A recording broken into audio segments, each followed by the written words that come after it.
ప్రజాకవి అందశ్రీ గారి హఠాత్తు మరణంతో ఇక్కడ లాలాపేట్ మున్సిపల్ స్టేడియంలో అందశ్రీ గారి భౌతిక కాయాన్ని దర్శించుకోవడానికి కదిరి కృష్ణన్న వచ్చారు. ఆయన అడిగి అందశ్రీతో కృష్ణన్న అనుబంధం, దాంతోపాటు అందశ్రీ గారి గురించి మాట్లాడడానికి మనతో అందుబాటులో ఉన్నారు. ముందుగా అన్న, అందశ్రీ గారి హఠాత్తు మరణంతో మీరు ఎలా తీసుకుంటారు? ఇదైతే చాలా బాధాకరమైన విషయమే. ఎందుకంటే అందశ్రీ మనకు తెలిసిన అందశ్రీ కంటే తెలంగాణ ప్రజలకు తెలిసిన అందశ్రీ చాలా లోతైన విషయం మన అందరికీ తెలుస్తుంది.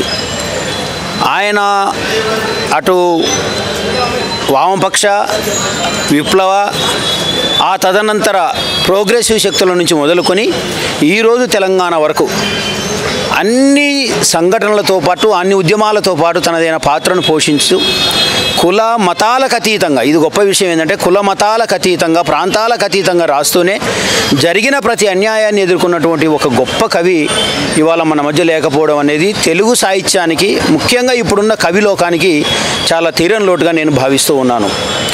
అలాగే అందశ్రీ యొక్క గొప్పతనం ఏంటి కవిత్వంలో అంటే, మిగతా కవులకు అందశ్రీకి ఉన్నటువంటి తేడా ఏంది కవిత్వంలో?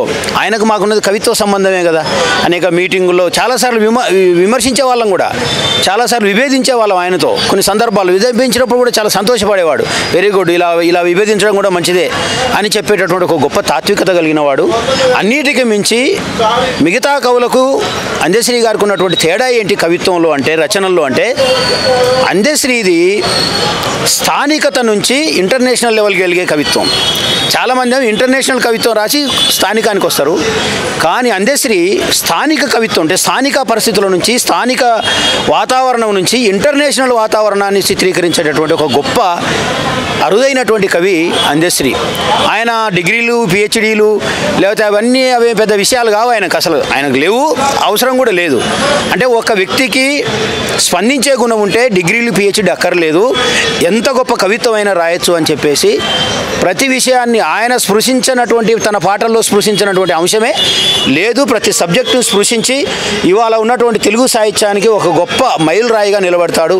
తెలుగు సాహిత్యం ఉన్నంత కాలం, తెలుగు పాటలు ఉన్నంత కాలం, తెలంగాణ పాటలు ఉన్నంత కాలం, తెలంగాణ రాష్ట్రం ఉన్నంత కాలం ఖచ్చితంగా అందశ్రీ మన సమాజంలో ఉంటాడు, బ్రతికే ఉంటాడు.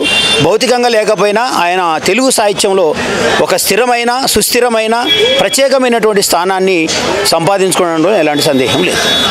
చూస్తే అందశ్రీ గారు తెలంగాణ బతుకున్నంత కాలం అందశ్రీ బతికే ఉంటాడు, అందశ్రీ పాట బతికే ఉంటుంది అని చెప్పని కరి కృష్ణ చెప్తున్నారు.